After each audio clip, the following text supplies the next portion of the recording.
Good morning all of you. चलिए दोस्तों, आप लोग का एग्जाम नजदीक है। 11th का कंप्यूटर साइंस का पूरी तरीका से नंबर उठाने के लिए कुछ मॉडल सेट कोचिंग के द्वारा है। चलिएगा, हम लोग one by one set practice करते हैं। जो सेट है वो प्रीवियस ईयर क्वेश्चन से है, बट प्रीवियस ईयर हम लोग वन बाय वन सभी सेट का प्रैक्टिस करते हैं। तो आज स्टार्ट करते हैं टर्म वन के लिए हम लोग सेट नंबर वन। चलिए, जैक बोर्ड के द्वारा सेट के अनुसार आप लोग का पहला सेट का आज प्रैक्टिस हो रहा है। टोटल हम 5 सेट प्रैक्टिस करवाएंगे आप लोग को, जिसमें आज का क्लास में हम पहला सेट लेकर के आए हैं आप लोग के लिए। तो फर्स्ट सेट में टोटल 35 एमसीक्यू क्वेश्चन है और हम 35 क्वेश्चन को समझा करके आप लोग को उसका आंसर बताएंगे। तो चलिए, पहला नंबर क्वेश्चन पे आते हैं। पहला नंबर क्वेश्चन आप देख पा रहे हैं, the brain of computer is the. Computer का ब्रेन किसको बोला जाता है? तो पहला ऑप्शन है कंट्रोल यूनिट, दूसरा एएलयू, तीसरा सीपीयू, चौथा ऑल ऑफ दीज। तो सभी को पता है the brain of a computer is CPU. Brain of the computer is CPU. CPU को बोला जाता है ब्रेन ऑफ द कंप्यूटर। दूसरा नंबर आता है, the first commercial computer delivered to the business client is. Business client is. हम लोग first generation computer में अलग अलग कंप्यूटर के बारे में पढ़े, जिसमें सबसे पहले बिजनेस मतलब किसी बिजनेस क्लाइंट यूजर के द्वारा जो सबसे पहले कॉमर्शियल यूज के लिए कंप्यूटर बनाया गया था, उस कंप्यूटर का नाम था यूनिवैक कंप्यूटर। कौन सा कंप्यूटर? UNIVAC computer. तो दूसरा का आंसर होगा A number, U N I V A C, UNIVAC computer. तीसरा नंबर कंप्यूटर है, क्वेश्चन है, magnetic tape, floppy disk, optical disk, flash memory and hard disk are the example of. हम लोग मेमोरी पढ़े थे दो प्रकार का, प्राइमरी और सेकेंडरी मेमोरी। ये सब उदाहरण सेकेंडरी मेमोरी का है, बट ऑप्शन में प्राइमरी मेमोरी है, एक्सिलरी मेमोरी है, कैच मेमोरी है, फ्लैश मेमोरी है। तो याद रखिएगा, सेकेंडरी मेमोरी को ही सेकेंडरी मेमोरी को ही एक्सिलरी मेमोरी के नाम से भी जाना जाता है। तो इसका आंसर बी नंबर हो। याद रखिएगा, इसका नाम को हम लोग कहते हैं सेकेंडरी मेमोरी। आप लोग पढ़े थे, वैसा मेमोरी जो डेटा को लंबे समय तक स्टोर करके रखता है, वो सब मेमोरी का नाम होता है सेकेंडरी मेमोरी। तो इसका नाम था सेकेंडरी मेमोरी। अब इसके आगे आइए, चौथा नंबर क्वेश्चन में, कंप्यूटर लैंग्वेज इज। देखिए, चौथा नंबर क्वेश्चन में बहुत कुछ सस्पेंस में पड़ जाइएगा। अगर ये क्वेश्चन रहता कंप्यूटर अंडरस्टैंड ओनली, कंप्यूटर किस भाषा को समझता है, और इसमें कह रहा है कंप्यूटर लैंग्वेजेस, कंप्यूटर का कौन कौन सा भाषा है, तो कंप्यूटर के अंदर यूज किए जाने वाले मशीन लैंग्वेज भी है, असेंबली लैंग्वेज भी है, हाई लेवल लैंग्वेज भी है। तो इसका आंसर डी नंबर होगा, जिसका आंसर है ऑल ऑफ दीज। और याद रखिएगा, यही क्वेश्चन रहता, एक computer understand only which language, computer अधिक केवल कौन सा भाषा को समझता है, तो उसके लिए आंसर होता ओनली मशीन लैंग्वेज। फिर से सुनिए, कभी कंप्यूटर पूछता computer language eyes, computer language इसमें कौन सा है, तो कंप्यूटर में यूज होने वाले ये तीनों लैंग्वेज है, machine language, assembly language, high level language. तो आंसर ऑल ऑफ दीज हो। अगर यही क्वेश्चन रहता, एक computer understand only which language, computer केवल कौन सा भाषा को समझता है, तो इसका जो आंसर होता, वो आंसर केवल कौन सा लैंग्वेज होता, मशीन लैंग्वेज होता। अगला पांचवा नंबर क्वेश्चन। पांचवा नंबर क्वेश्चन कहता है, the symbol that is represent using character. याद कीजिए, हम लोग कैरेक्टर पढ़े थे। कैरेक्टर का मतलब होता है, हम लोग फ्लो चार्ट पढ़े हैं, सभी को 12th में पढ़े हैं। फ्लो चार्ट में सीखे थे कि अलग अलग शेप होता है, जिस शेप में एक शेप का नाम है रेक्टेंगल, और rectangle is used for process और अप्लाइंग फॉर्मूला लिखवाए थे। तो रेक्टेंगल का यूज एक्टिविटी या प्रोसेस के लिए किया जाता है। ये भी हम लोग क्लास में जिक्र किए थे, in C plus plus every statement in with C plus plus में हर एक लाइन का अंत जो होता है वो सेमी कॉलन से होता है। इस set of logical operator is and और नॉट। इस एंड को और को नॉट को कौन सा ऑपरेटर बोला गया? लॉजिकल ऑपरेटर बोला गया। फिर उसके बाद आता है in C plus plus programming S T R C M P. C देखिए एस टी आर का मतलब होता है स्ट्रिंग और सी एम पी का मतलब होता है कंपेयर। तो इसका पूरा नाम क्या हो गया? Compare to a string. मतलब दो स्ट्रिंग को आपस में तुलना करने के लिए यूज किया जाता है S T R C M P. फिर इसके बाद 9वां number question in C plus plus programming slash A is used for. देखिए स्लाइस के साथ जो अक्षर रहते हैं वो एक स्पेशल कैरेक्टर होते हैं। ये सबका एक खास मतलब निकलता है। जिस खास मतलब में फ्रॉम फीड, फॉर्म फीड ये स्लाइस एफ का होता है। न्यू लाइन स्लैश एन का होता है। सेलेक्ट ऑल ये हम लोग वर्ड एक्सेल में पढ़ते हैं कंट्रोल प्लस ए से। तो लास्ट 3 नंबर होगा जिसका नाम अलार्म है, जिसको अलर्ट बेल भी कहते हैं, जिसको ऑडिबल बेल भी कहते हैं। तो ये अलग अलग आंसर होगा। 10वां नंबर क्वेश्चन है which of the following is correct statement. इस चार में से बताइए कौन सा सही है। Variable name started with underscore. Variable मतलब ए से लेकर जेड के बीच में कोई भी अक्षर यूज कर दिया जाए तो उसको वेरिएबल कहते हैं। तो वेरिएबल कहता है वेरिएबल स्टार्टेड विद अंडरस्कोर। याद कीजिए हम लोग एक वर्ड पढ़ाए थे आइडेंटिफायर। हम बोले थे identifier started with underscore. Identifier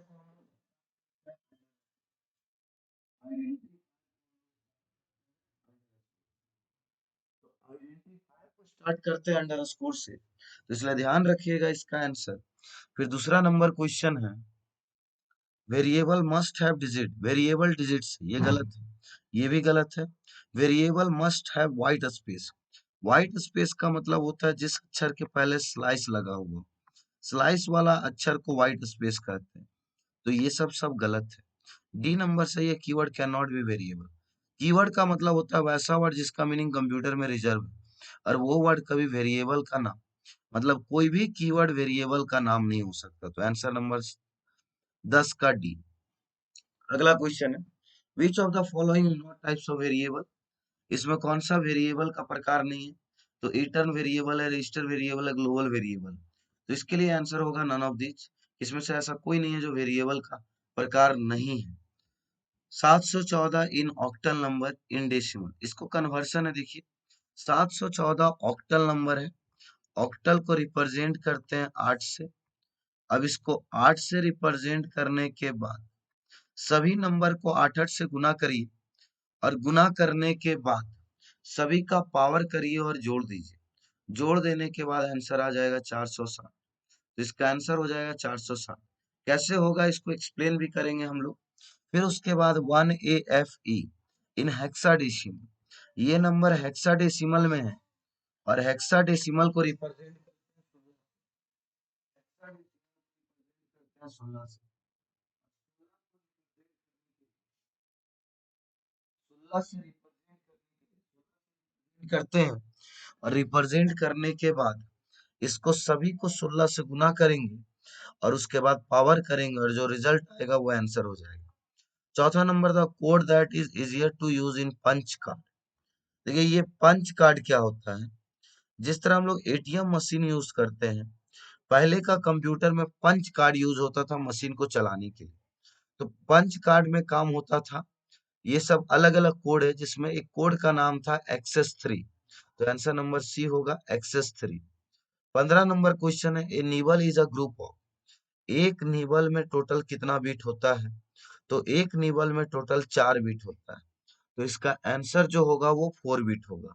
एक निबल बराबर 4 बीट। अगर यही रहता question A bite is a group of, तो एक बाइट में टोटल 8 बीट होता है। The full form of USB is universal serial बस। यूएसबी का पूरा नाम है यूनिवर्सल सीरियल बस। PCI stands for peripheral component interconnected. इसका पूरा नाम है पेरिफेरल कंपोनेंट इंटरकनेक्टेड। फिर question which memory is generally made of semiconductor. कौन सा मेमोरी सेमीकंडक्टर से मिलकर के बना हुआ है। तो सेमीकंडक्टर वाला मेमोरी का नाम है रैम। रैम का पूरा नाम है random access memory. 19 number question है, which of the following design to control. देखिए जहां नाम कंट्रोल सुनिएगा तो कंप्यूटर में हर कंट्रोलिंग करने के लिए, मैनेजमेंट करने के लिए जो हम लोग यूज करते हैं उसका नाम है सिस्टम सॉफ्टवेयर। सॉफ्टवेयर तीन प्रकार का समझाए थे, सिस्टम, एप्लीकेशन, यूटिलिटीज। पूरे कंप्यूटर का नियंत्रण, मैनेजमेंट, हर चीज करने के लिए हम लोग को यूज पड़ता है system software. Assembler is use to translate. हम लोग बोले थे compiler, assembler, interpreter. Assembler is used for low level language. 20 का आंसर नंबर ए हो। 21 का क्वेश्चन, ऑब्जेक्ट ओरिएंटेड प्रोग्रामिंग, इसका ओओपी नाम होता है। इसका रीडिंग जो होता है, अप्रोच मतलब कहां से पहुंच करके वो काम करता है, तो इसका आंसर नंबर बी है, bottom to up. In C plus plus cin and cout are the predefined stream. Cin और सी आउट का प्रयोग किसके लिए, प्री डिफाइंड स्ट्रीम होता है, जिसको क्या बोलते हैं, तो इसका नाम देते हैं ऑब्जेक्ट। सीन और सी आउट एक प्रकार का ऑब्जेक्ट है। सीपीपी, क्लासेस इन सीपीपीआर, तो क्लासेस को सीपीपी में नाम दिया गया है यूजर डिफाइंड डेटा टाइप्स। क्या नाम बोला गया है, यूजर डिफाइंड डेटा टाइप। जो डेटा टाइप्स यूजर के द्वारा, हम लोग के द्वारा बनाया जाता है उसी का नाम को कहते हैं user defined data type. In CPP member of class are, class का मेंबर को क्या बोलिएगा, तो क्लास का मेंबर ऑटोमेटिक बाय डिफॉल्ट जो होता है वो होता है प्राइवेट मेंबर। फिर याद रखिए 25 number question, what type of structure is following. तो अलग अलग सीक्वेंस, केस, रिपीटिशन, प्रोसेस, तो इसका आंसर सी नंबर होगा, repetition. Binary system uses power of. Binary system अपने अंदर केवल कितना नंबर का यूज करता है, तो दो नंबर, एक जीरो और दूसरा वन। 27 नंबर क्वेश्चन है, which part interpret programme instruction and in it is control operation. तो कभी भी याद रखिएगा, कंप्यूटर में किसी भी प्रकार का कंट्रोलिंग करना हो, नियंत्रण करना हो, तो उसका यूनिट का नाम ही होता है control unit. ALU, arithmetical logical unit. CU, control unit. और एमयू, मेमोरी यूनिट। एक computer program that convert assembly language to machine language. Assembly language को मशीन लैंग्वेज में बदलने वाला का नाम को कहते हैं असेंबलर। क्या कहते हैं, assembler. Option number B. 29 number question, the section of CPU that sector interpret and sit to execution of program instruction is। फिर देखिए कंप्यूटर में हर काम को, सीपीयू में हर काम को नियंत्रण करने के लिए फिर से जो यूनिट बन करके आया उस यूनिट का नाम है कंट्रोल यूनिट। फिर कहता है example of open source operating system. तो ओपन सोर्स ऑपरेटिंग सिस्टम का दो उदाहरण है, जिसका नाम है यूनिक्स और लाइनिक्स। तो answer number both A and B. फिर कहता है main memory is known as. तो मेन मेमोरी को हम लोग वोलाटाइल मेमोरी कहते हैं और बाकी सब मेमोरी को नॉन वोलाटाइल मेमोरी कहते हैं।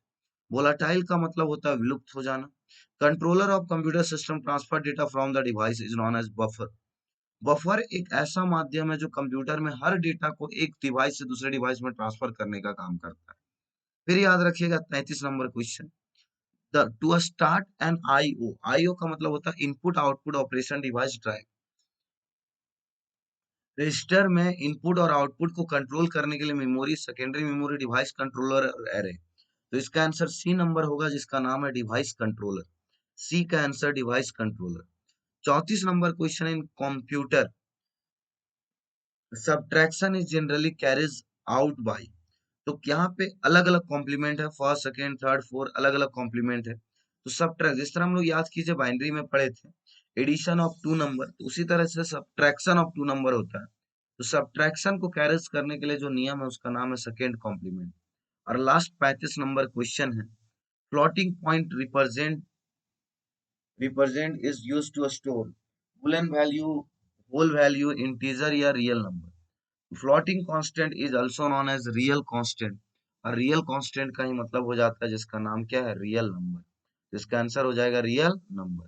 तो चलिए याद रखिएगा, अब ये एक सेट हुआ टोटल 35। हम आप लोग को आगे जाके अगला सेट भी बताएंगे, सेट नंबर 2। तो सेट नंबर 2 से पहले आप सभी कोई सेट 1 का पूरा प्रैक्टिस करिए और सेट 1 का सारा आंसर को टिक लगाइए जो आपका 1 बाई 1 दिया हुआ है असाइनमेंट में। और सभी कोई, अगर ये वीडियो अच्छे लगे हो तो सभी को इस चैनल को सब्सक्राइब करिए और साथ ही साथ बेल आइकॉन्स भी प्रेस कर दीजिए और वीडियोस को लाइक करिए। आपके लिए बस नेक्स्ट में कुछ ही समय के बाद फिर आप लोग का एक और वीडियो आएगा सेट नंबर 2 का। तो सभी बच्चे वीडियो के मदद से सभी का सभी सेट का आंसर टिक लगाए और टर्म 1 का तैयारी पूरे अच्छे तरीका से करें। और यदि इनमें भी किसी को कोई प्रॉब्लम होता है तो वो मेरे नंबर पे व्हाट्सएप पे मैसेज करके या कमेंट करके आप समझ सकते हैं, हम उसको समझा देंगे। तो सभी बच्चे, जितने भी बच्चे न्यू हैं और ये वीडियो को पहली बार देख रहे हैं, तो हर बच्चे वीडियो को लाइक करिए, वीडियो को सब्सक्राइब करिए और साथ ही साथ बेल आइकॉन प्रेस करना ना भूलें, क्योंकि आपके पास जैसे हम अगला वीडियो लेंगे ऑटोमेटिक आपके पास नोटिफिकेशन चला जाएगा। बाकी मिलते हैं फिर नेक्स्ट क्लास में, नेक्स्ट वीडियो में अगला सेट लेकर के। तो ये बहुत इंपॉर्टेंट सेट आप लोगों के लिए, टर्म 1 के लिए। दूसरा सेट इससे भी ज्यादा इंपॉर्टेंट। तो हम लोग मिलते हैं नेक्स्ट वीडियो में।